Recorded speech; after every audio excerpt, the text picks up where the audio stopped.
बुडते हे जन न देखवे डोळा, येतो कळवळा म्हणून या, असं म्हणत समाज प्रबोधनाची हाक देणाऱ्या जगद्गुरु संत तुकारामांची शिकवण आचरणात आणत अध्यापनाबरोबरच समाजकारण, राजकारण, अध्यात्म क्षेत्राच्या माध्यमातून लोकसेवेचा वसा जपणारे प्राध्यापक विलास गोविंदराव जगदाळे सर 31 वर्ष अध्यापन करत असंख्य विद्यार्थी सरांनी घडवलेत. ग्रामसेवेला महत्व देत 3 वेळा पांगरी ग्रामपंचायत सदस्य पदही त्यांनी भूषवलेले. सातत्याने समाज प्रबोधनाचे व्रत अंगीकारले. त्यामुळे रोटरी क्लब, लायन्स क्लब, विविध संघटना, त्याचबरोबर आदर्श शिक्षक पुरस्कार देऊन शासनाने त्यांना मुख्यमंत्री पृथ्वीराज चव्हाण यांच्या हस्ते गौरवलेला आहे. भागवत संप्रदायांच्या विचारांचा पगडा मनावर असणारे जगदाळे सर बोधले घराण्याचे पाईक मानले जातात.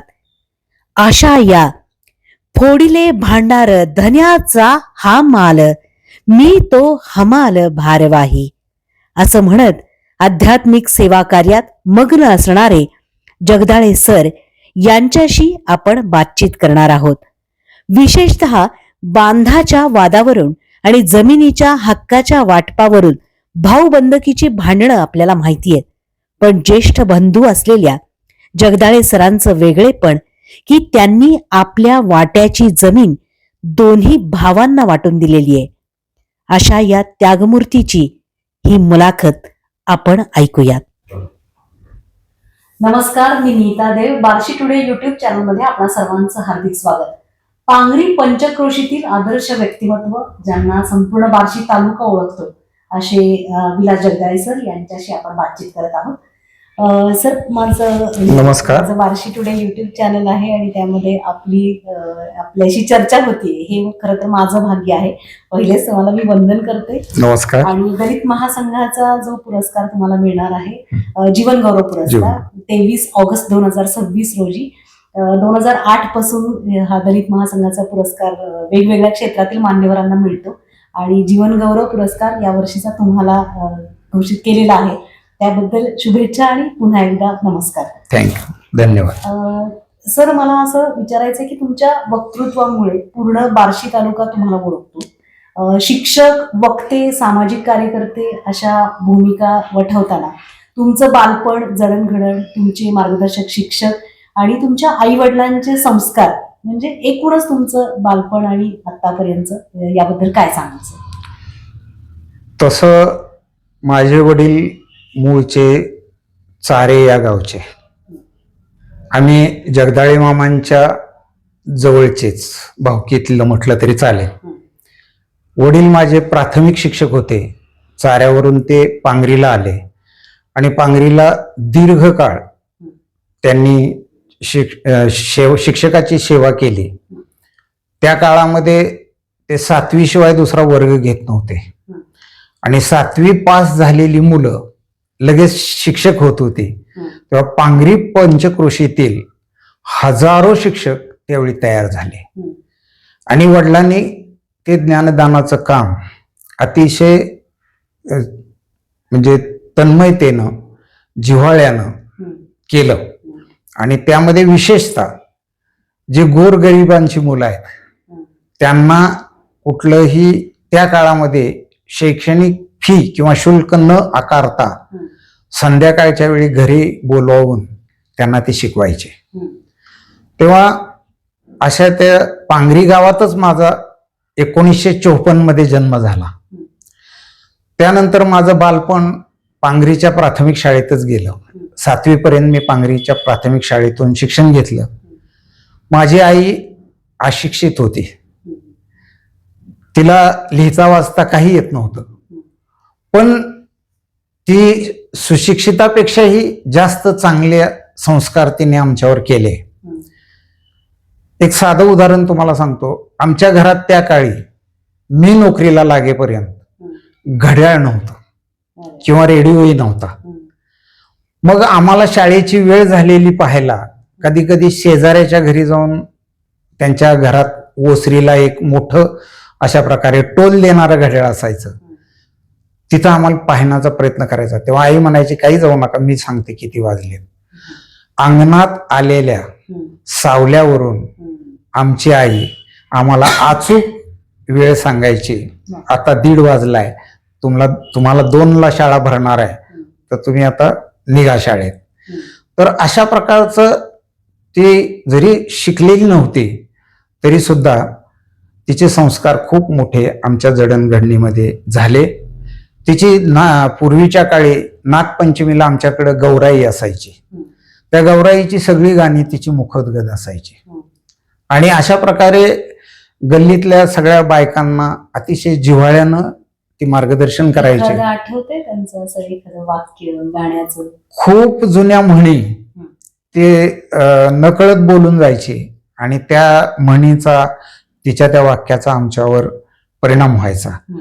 तेव्हा आमच्या गल्लीमध्ये सुद्धा खूप सगळी गल्लीतली माणसं आमच्या आईचा सल्ला घ्यायला यायचे आणि त्याचा आम्हाला अभिमान वाटायचा. वडील तर अतिशय चांगले शिक्षक कसलेले होतेच. आणि अशा प्रकारे या आई वडिलांच्या संस्कारामध्येच मी 7वी पर्यंतचं शिक्षण पांगरीमध्ये घेतलं. त्यानंतर त्या काळी शेतीविषयी शिकवणाऱ्या शाळा फार थोड्या होत्या. त्यामध्ये एक होती येडशीला जनता विद्यालय येडशी, ही शेती शाळा होती. म्हणून माझ्या वडिलांनी आणि मलाही आवड होती, त्यामुळे मी जनता विद्यालय येडशीमध्ये 1966ला 8वीच्या वर्गात प्रवेश घेतला आणि तिथूनच मी 1970ला जुनी मॅट्रिक 11वी मॅट्रिक झालो. आणि त्या जनता विद्यालयाच्या बोर्डिंगमध्ये मी 4 वर्ष काढले. त्या बोर्डिंगनेही आमच्यावर खूप मोठे संस्कार केले. सगळ्याशी मिळून मिसळून कसं वागावं, किंवा गरीबाचा असो कुठल्याही जातीतला असो, त्याच्याबरोबर आम्ही अतिशय घरच्या कुटुंबासारखं त्या बोर्डिंगमध्ये राहिलो, वाढलो आणि तो संस्कार आमच्यावर कायम आजपर्यंत आहे. त्यानंतर मग मी 70ला मॅट्रिक झाल्यानंतर माझे चुलते तिकडं मराठवाड्यामध्ये शिक्षक होते.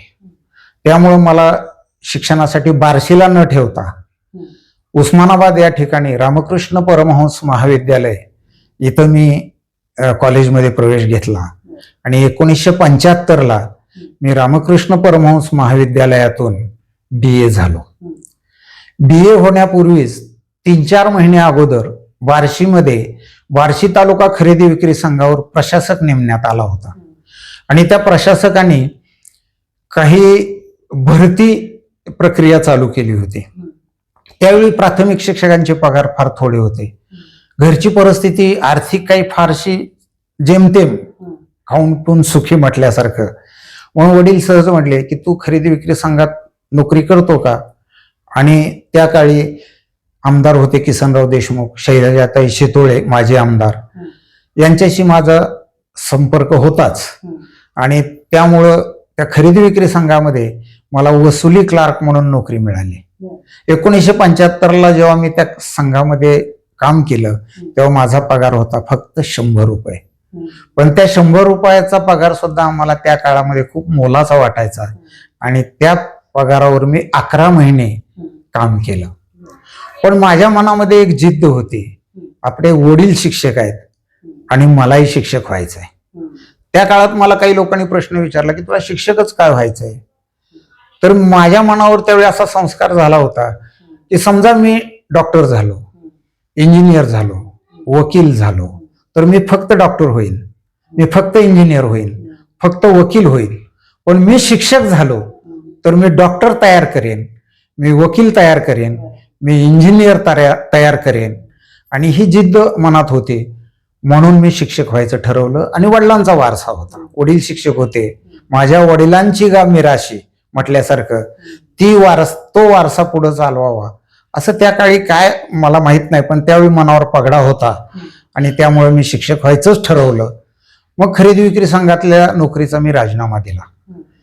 त्यावेळी मग BEd झाल्याशिवाय नोकरी मिळत नव्हती, पण मी फक्त BA होतो.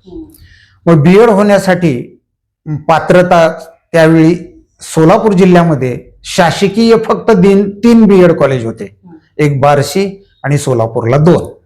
तिथं प्रवेश मिळणं शक्य नव्हतं मेरिट मधून.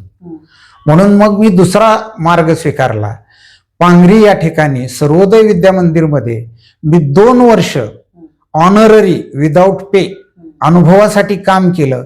आणि त्यावेळेचे तिथले त्या सर्वोदय विद्या मंदिर या संस्थेचे जे संस्थापक होते नारकर, त्यांनी पण मला त्या काळी you are appointed on honorary अशी ऑर्डर दिली. माझं मास्टरला नाव असायचं. मी इतर शिक्षका इतके आठवड्याचे त्या काळात 30 पिरियड होते ते घ्यायचो आणि 2 वर्ष अशा प्रकारे अनुभवासाठी नोकरी केली. तरीही बीएडला नोकरी लागेल का नाही ही शंका होती.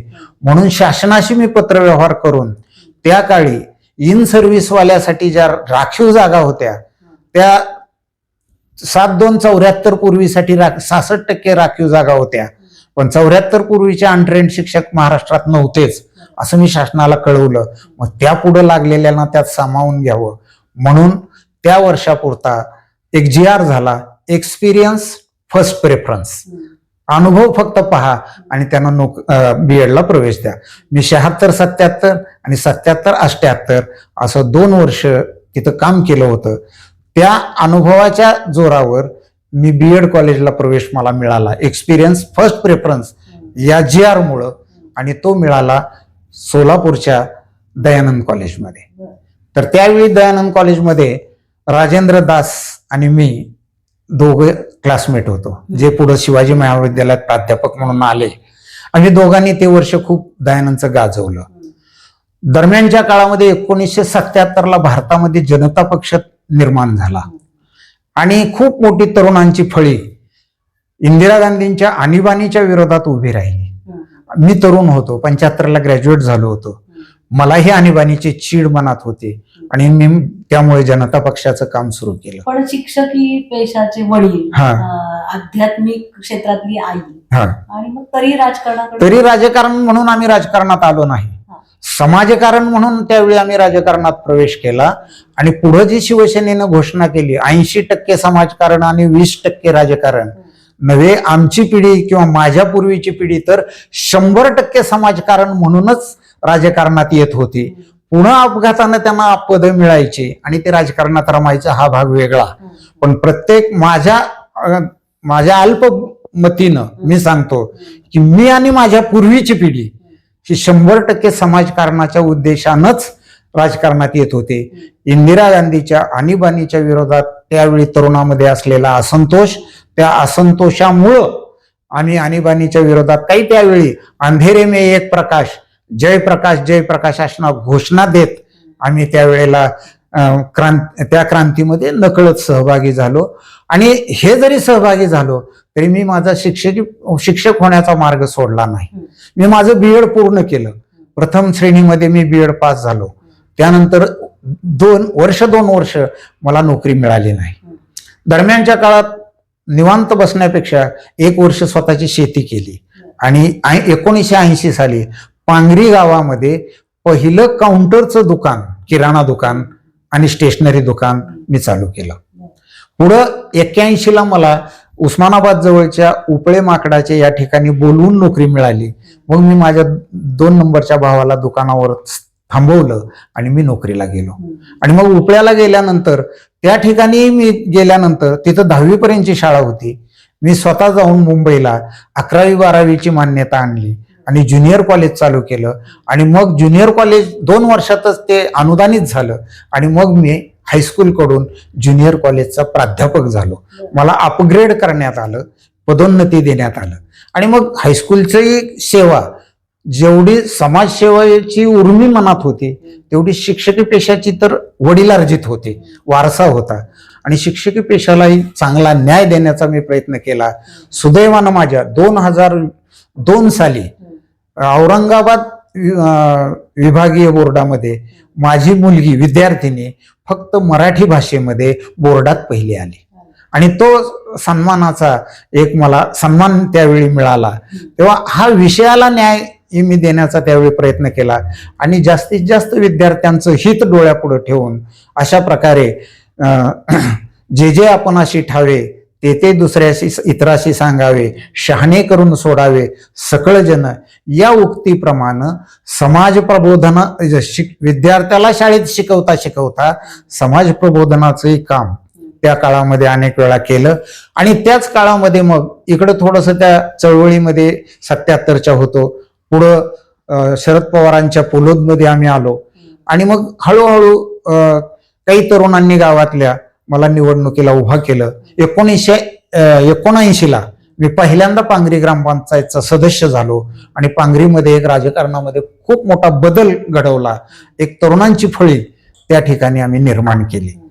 पुढं मग आणखीन नंतर 2 वेळा मी असं एकूण 3 वेळा मी ग्रामपंचायतचा सदस्य झालो. आणि समाजकारण, राजकारण, त्यानंतर शिक्षकी पेशा हे सगळं त्यावेळेला तितक्याच ताकदीनं आणि सगळ्याच क्षेत्राला योग्य न्याय देत देत माझी वाटचाल चालू राहील. बार्शी तालुक्यात सुद्धा तुम्ही बार्शी आखाडा गाजवला. राजकीय आखाड्यामध्ये साधारण कोण कोण राजकीय व्यक्तिमत्व आपल्या बार्शीतली पण?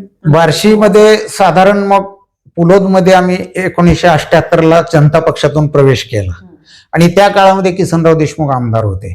त्यावेळी माजी आमदार शैलजाताई शितोळे यांचं खूप मोठं मार्गदर्शन मला त्यावेळी मिळालं. आणि त्या काळात माझ्यावरती शितोळेताईंचा कार्यकर्ता म्हणून शिक्का होता. आणि त्यांच्याशी मी प्रामाणिक राहून त्यांच्या मार्गदर्शनाखाली काम केलं.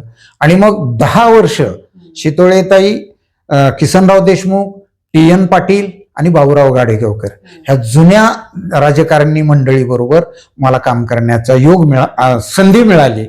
आणि मग हे करत असताना मी माझी नोकरी तितकीच प्रामाणिकपणानं केली. त्यामुळं राजकारणात थोडा वेळ, पण नोकरी आणि आपला प्रपंच अशा पद्धतीनं माझी वाटचाल चालू होती.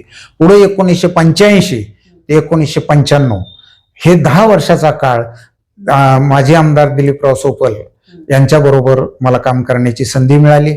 त्यामध्ये एकदा माननीय शरदचंद्रजी पवार साहेब यायला बार्शीमध्ये उशीर होता आणि लोक खचाखच भगवंत मैदानावर भरले होते. तेव्हा पवार साहेब येईपर्यंतची सभा मी त्यावेळेला कंडक्ट केली किंवा ती सभा स्वतः सांभाळली. आणि अशा प्रकारे सोपल साहेबाबरोबर 85 ते 95 हा माझा प्रवास होता. त्यानंतर 95 नंतर 1996 साली योगायोगानं राजाभाऊची आणि माझी जवळीक आली. आणि मग तिथून मग मी राजाभाऊंच्या बरोबर काम करू लागलो. मग त्यानंतर 99ला त्यांना ते उभारले आमदारकीला. त्याच वेळी बापूसाहेब कांबळे हे खासदारकीला उभारले. त्या दोघांच्या सभा बार्शी तालुक्यामध्ये संबंध मी घेतल्या. त्याच काळामध्ये बाळासाहेब ठाकरे बार्शीत आले. त्यांची भगवंत मैदानावरची सभा ही प्रचंड मोठी सभा, त्याच्यामध्ये बोलण्याचंही भाग्य मला मिळालं. आणि अशा प्रकारे मग 96 पासून ते 2004 राजाभाऊ निवडून येईपर्यंत, आणि मी त्यावेळी 4ला पुन्हा एकदा ग्रामपंचायत सदस्य झालो. या कालखंडामध्ये राजाभाऊ बरोबर मी सक्रिय राजकारणात होतो. पुढं मग साधारणपणानं ह्या दरम्यानच्या काळामध्ये माझ्या वाढतं वय, माझ्या वाढत्या कौटुंबिक जबाबदाऱ्या, विशेषतः माझा एक भाऊ त्यावेळी 2003ला जो निघून गेला, तो अद्यापपर्यंतचा कसलाही तपास नाही, काही माग मिळाला नाही. आणि त्यामुळं थोडी कौटुंबिक जबाबदाऱ्या वाढल्या आणि थोडा हळूहळू नकळत मी राजकारणातून पाय काढता घेतला. आणि त्याचबरोबर दुसऱ्या बाजूला माझा प्रवेश आध्यात्मिक क्षेत्रात झाला होता. 1998ला जयवंत महाराज, हरिभक्त परायण जयवंत महाराज यांचे वडील हरिभक्त परायण गुरुवर्य प्रभाकर दादा बोधले महाराज यांनी मला 98ला गुरुमंत्र दिला. पण त्याही अगोदर माझ्या वडिलांनी पांगरीचा गावातला सप्ताह 1982 ते 2000 या काळामध्ये त्यांनी स्वतः जातीनं लक्ष देऊन सांभाळला होता. 2000ला वडिलांचं निधन झालं आणि त्यानंतर त्या सप्त्याची जबाबदारी 15 वर्ष पुढे पांगरीच्या सप्त्याची जबाबदारी मी खांद्यावर घेतली. त्यांची तुमची भेट कशाच्या माध्यमातून? पांगरीमध्ये साधारण 1982ला प्रभाकर दादा बोधले महाराज आले. त्यांनी तिथं सत्संग मंडळ स्थापन केलं. त्यात माझे वडील होते आणि त्यामुळे ते दरवर्षी एकदा नवरात्रातल्या सप्त्यासाठी यायचे आणि तिथं आल्यानंतर आमच्या घरी ते असायचे. त्यामुळे बोधले महाराजांच्या संपूर्ण परिवाराशी माझी जवळीक निर्माण झाली. पण जोपर्यंत वडील पाहत होते तोपर्यंत मी थोडं अंतरानं माझ्या बाकीच्या जबाबदाऱ्या, नोकरी, त्यानंतर राजकारण, समाजकारण, थोडं शेती, असं बाकीचं पाहायचो. आणि जेव्हा वडील गेले त्यानंतर मात्र पूर्णांशानं माझ्यावरती जबाबदारी पांगरीतल्या सत्संग मंडळानं टाकली आणि तिथला सप्ताह मी 15 वर्ष पाहिला. आणि मग पुढं 15 सालाला माझ्या आईसाहेबांचं निधन झालं आणि मग मात्र पांगरीचा सगळा तो अध्यात्माचा भार दुसऱ्यावर सोपवून मी फक्त बार्शीपुरतं त्यांचं कामकाज पाहू लागलो. त्यामध्ये 2000 सालापासून उत्रेश्वर मंदिराचा सप्ताह आणि 2003 पासून ते आज मितीपर्यंत श्रावण मास प्रवचनमाला या महिनाभरामध्ये मी शक्यतो कुठेही जात नाही. पूर्ण वेळ अगदी महाराजांच्या बरोबर माझा वेळ देतो. आणि हळूहळू मग राजकारणापेक्षा अगोदर समाजकारणाची गोडी, समाजकारणातून राजकारणाची गोडी लागली, राजकारण समाजकारण करता करता शिक्षणाची गोडी होतीच पहिल्यापासून, ती सांभाळत सांभाळत अध्यात्माची गोडी वाढली. आणि म्हणून ह्या बाकीच्या क्षेत्राकडे थोडस कमी कमी वेळ त्या किंवा त्याचं तिथून मी थोडा काढता पाय घेतला. पण तरी सुद्धा जरी राजकारणातून मी अलिप्त झालो असलो किंवा जरी समाजकारण तरी सुद्धा माझं समाजकारण आजही माझ्या परीनं खारीचा वाटा म्हणून आजही चालू असतं. जे काही गरीब विद्यार्थी असतील, या वर्षीचं एक साधं उदाहरण सांगतो की गरीब अगदी माणसांच्या 6 मुलांचा सत्कार मी माझ्या घरी केला. त्या 3 मुली होत्या आणि 3 मुलं होती. अगदी घरी बोलवून त्यांचा सन्मान केला, सत्कार केला. त्यातली एक मुलगी ड्रायव्हरची मुलगी होती, तिला 12वीत चांगले मार्क्स पडले आणि त्या तुमच्या इंजिनिअरिंगच्या प्रवेश परीक्षेत तर तिला 98% मिळालं. आज तिला सांगलीच्या इंजिनिअरिंग कॉलेजला प्रवेश मिळाला. अशी माणसं आपण शोधायची किंवा आपोआप जी आपल्या नजरेत येतात त्यांना बोलवायचं, त्यांचा सन्मान करायचा. अशा प्रकारे अल्पस फार मोठं आपण काही समाजकारण करतोय आणि त्याची आपल्याला प्रसिद्धीची कधी हाव नाही किंवा निरपेक्ष. कारण आपल्याकडे आमच्या अध्यात्मात सांगितलेलं आहे, उजव्या हाताने दिलेलं दान डाव्या हाताला सुद्धा कळता कामा नये. म्हणून जे काही आपण दिलं असेल समाजासाठी, मी म्हणतो समाजासाठी मी काही ज्ञानदान दिलं, पण आर्थिक तर मदत आपण करू शकत नाही, पण त्याही पेक्षा आम्ही समाजासाठी समयदान खूप मोठं दिलंय. आणि आज लोक वेळ द्यायला कोणीच कोणासाठी तयार नाही. आणि म्हणून मी तर समजतो की वेळ देणं हे सुद्धा फार मोठं समयदान आहे आणि ते दान मात्र आयुष्याच्या शेवटपर्यंत मी करत राहणार आहे. म्हणून एक कवी म्हणतो की मातीतून पणत्या मी करत राहीन, आयुष्याची काडवात जळती राखीन. तेव्हा अशा प्रकारे इथपर्यंतचा हा सगळा प्रवास आहे. आणि मग बार्शीमधल्याच ह्या दलित मित्र संघटनेमधले आमचे संदीप आलाट असतील किंवा जिल्ह्याचे अवघडे असतील, ह्या सगळ्या मंडळींनी यावर्षी ठरवलं. ते म्हणाले की तुम्हाला यंदा जीवन गौरव द्यायचा, ते तुम्ही स्वीकारा. म्हटले स्वीकारू, काय तुमचा अनादर करण्याचं काही कारणच नाही. आपण दलितांच्या बद्दलही तेवढंच आपल्याला कळवळा आहे. किंवा अशा प्रकारे विष्णुमय जग वैष्णवाचा धर्म भेदाभेद भ्रम अमंगळ असं तुकाराम महाराजांनी सांगितलंय. किंवा याही पुढे जाऊन तुकाराम महाराज म्हणतात की कोणाही जीवाचा न घडो मत्सर. मग तुम्ही माणसाचा तर करूच नका, पण प्राणी पशु पक्षी यांचा सुद्धा हे करू नका. कोणाही जीवाचा न घडो मत्सर वर्म सर्वेश्वर पूजनाचे. हे काही का असे ना वारकरी संप्रदायाचे संस्कार माझ्यावरती आहेत आणि ते अल्पशा आपल्या कुवतीनं ते पाळण्याचा, जपण्याचा, पुढे नेण्याचा हा अल्पसा प्रयत्न आहे. आता खरं तर अध्यापन क्षेत्र तुम्ही पाहिलेलं आहे, समाजकारण केलं, राजकारण केलं आणि आता कायम अध्यात्म क्षेत्रात आहात. तर आता शिक्षक ही पेशा करणारे किंवा विद्यार्थी, पालक यांना एक ज्येष्ठ शिक्षक म्हणून मार्गदर्शन काय कराल, हा माझा शेवटचा प्रश्न असेल. आता शिक्षकी पेशामध्ये पूर्वीच्या काळी जी निष्ठा होती शिक्षकाची त्या पेशावरती, ती आता थोडी कमी होते आहे. पण तरी सुद्धा आता स्पर्धा खूप वाढलेली आहे. आणि तसं मी त्यांना नावं ठेवतोय असं नाही. मधला काळ असा गेला, जिल्हा परिषदेच्या शाळेच्या आणि त्या शिक्षकाबद्दल खूप अनास्था समाजामध्ये निर्माण झाली. पण जेव्हा इंग्रजी मीडियमच्या शाळा आणि ह्या टपऱ्या सगळीकडे उभा राहायला लागल्या, तेव्हा जिल्हा परिषदेचे शिक्षक आता जागे झालेले आहेत. आणि पूर्वीच्या शिक्षकापेक्षा ते क्वालिफाईड आहेत, कारण त्यांचं प्रवेशच डीएडला चांगल्या मेरिटून होतो, त्यामुळे ते चांगले आहेत.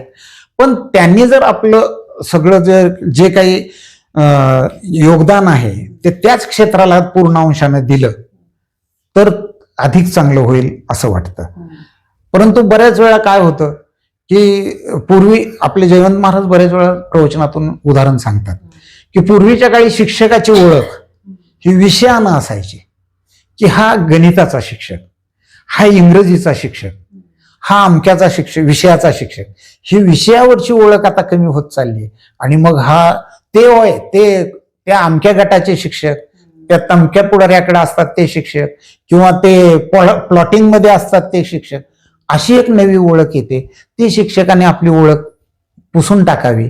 आणि आपण ज्या शेवटी भगवद्गीतेचा कर्मयोग काय सांगतो की या जन्मामध्ये तुम्हाला जी जबाबदारी दिली ती प्रामाणिकपणे करणे हाच कर्मयोग आहे. मी माझ्यावर जर शिक्षकाची जबाबदारी या जन्मात दिलेली असेल तर ती मी प्रामाणिकपणाने केली पाहिजे. ती आम्ही केली आणि ती करून बाकीचे हे सगळे व्यवसाय केले. तसं सगळ्यांनी करावं. पण मी का कलेक्टर मला व्हायचं होतं, मी का झालो नाही म्हणून कुढत बसू नये. आपल्या या जन्मात जे कर्म वाट्याला आले ते कर्म प्रामाणिकपणे करणं हाच भगवद्गीतेचा कर्मयोग आहे. आणि हा कर्मयोग जर आजच्या शिक्षकांनी अंमलात आणला तर आपली शिक्षण प्रणाली पुन्हा पहिल्यासारखी आणखीन दैदिप्यमान झाल्याशिवाय राहणार नाही. आणि हळूहळू मला आशा आहे की आता जिल्हा परिषदेच्या शाळा सुद्धा खूप सुधारायला लागलेल्या आहेत, चांगल्या व्हायला लागलेल्या आहेत. मला वाटतंय कुसळमला ISO नामांकन त्या शाळेला मिळालंय, आपल्या जवळच्या कुसळमला. म्हणजे आता ती जागृती हळूहळू व्हायला लागलेली आहे. पण तरी आता शिक्षकांनी हा सगळा आळस हे सगळं झटकून एकमेव ध्येय ठेवून ते आपल्या व्यवसायाला वाहून घ्यावं. आणि शिक्षक हा विद्यार्थी प्रवण असावा, हे माझं शिक्षकासाठी एवढंच संदेश आहे. जर हे क्षेत्र सगळंच सांभाळताना म्हणजे समाजकारण, राजकारण, अध्यात्म आणि अध्यापन हे सगळं सांभाळताना तुमच्या सौभाग्यवती यांचंही तुम्हाला सहकार्य लाभत असेल तर काय सांगाल त्यांच्याबद्दल? साधारण माझं लग्न 1982 झालं आणि तेव्हापासून त्याच्या अगोदरही मी समाजकारण, राजकारण आणि नोकरीत होतोच. आणि मग 82 पासून मात्र नंतर हे बाहेरच्या सगळ्या जबाबदाऱ्या याच्यामुळं घरची फारशी जबाबदारी माझ्यावर फारशी नव्हती. आमचे सौभाग्यवतीचं नाव कुमुदिनी विलास जगदाळे, तर तिने माझ्या पाठीमागं घरची जबाबदारी कौटुंबिक सगळी, म्हणजे आमचं कुटुंब सगळंच, म्हणजे माझे 2 भाऊ, आई वडील किंवा आमचे इतर नातलं यांचं सगळं जे काही पाहायचं असतं ते सगळी जबाबदारी बऱ्यापैकी चांगली ती त्यांनी पाहिल्यामुळं मला काही त्याचा फारसा लोड नसायचा. आणि त्यामुळं बाहेरच्या याला मला पूर्ण मोकळीक होती किंवा त्यांनी कधी त्याला आडकाठी घातली नाही. त्यांनी जर त्यावेळी पायबंद घातला असता तर मी ह्या सगळ्या क्षेत्रात जे काही माझ्या परीनं वाटचाल केली त्या वाटचालीमध्ये अडथळा निर्माण झाला असता. तर त्यात कुठलाही अडथळा न आणता माझ्या पाठीशी खंबीरपणानं उभा राहून पाठीमागं सगळी साथ दिली. मला 1 मुलगा आणि 1 मुलगी आहे, त्यांचीही जबाबदारी बऱ्यापैकी सगळी त्यांनी सांभाळली. आणि तसं त्यांचं शिक्षण 10वी पूर्ण मॅट्रिक आहेत त्या. आणि तरी सुद्धा गृहिणी म्हणूनच पूर्ण वेळ आतापर्यंत त्यांनी घालवला किंवा कुठलीही बाकीची काही अपेक्षा न करता पूर्ण वेळ गृहिणी आणि आपल्या कुटुंबाला पाठीशी राहणं हे काम त्यांनी जबाबदारीने केलेलं आहे. त्यामुळे जसं माझ्या आईवडिलांचा संस्कार, त्यांच्या संस्कारातून मी मोठा झालो, वाढलो, तसंच यांचाही पाठिंबा आणि त्याचबरोबर बोधले महाराजांचा खूप मोठा आशीर्वाद आणि त्यांचा सत्संग, त्या सत्संगामुळं मी आत्तापर्यंत साधारण माझं आता 72 वय चालू आहे. तेव्हा 72 वर्षापर्यंतची जी काही वाटचाल आहे ती निर्विघ्नपणानं आतापर्यंत पार पडली. त्यात सगळ्यांचा या वाटा आहे. आई वडील, माझी अर्धांगिनी किंवा सौभाग्यवती कुमुदिनी आणि दादा पितृतुल्यच मला आहेत, प्रभाकर दादा बोधले आणि जयवंत महाराज, या सगळ्यांच्या कृपा आशीर्वादानं इथपर्यंत आलेलो आहे. सरांनी जसं आता सांगितलं की तुमची साथ म्हणजे पडद्यामागचे कलाकार म्हणून खरं तर तुम्ही खूप खंबीरपणे त्यांच्या पाठीशी राहिलात. हे सगळं अध्यात्माचं किंवा सर जेव्हा प्रवचन करत असतात, कीर्तन करतात, तेव्हा हे सगळे शब्द तुमच्या कानावरती पडतात. काय वाटतंय सरांबद्दल पण आणि एकूण सगळा संसार सांभाळताना तुमची भूमिका, तुमची भावना काय आहे? काही नाही, जे आहे ते व्यवस्थितच आहे. खूप मोठे आहेत. सर खूप मोठे आहेत, त्यांच्या पाठीमागे असणं म्हणजे काय.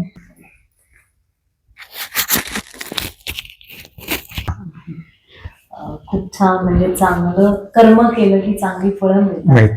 तर अशी शिक्षकांची अभिरुची वाढवा. विद्यार्थ्यांनी पण आता जसं सरांनी सांगितलं तसं तुमच्या क्षेत्रामध्ये जी आवड आहे त्या क्षेत्रात आपलं नाव कमवा. आणि खूप छान संदेश तुम्ही दिलेला आहे. आणि माझ्या चॅनलवरती इतकं आध्यात्मिक व्यक्तिमत्व आलं त्याबद्दल मी तुमची आभारी आहे. धन्यवाद.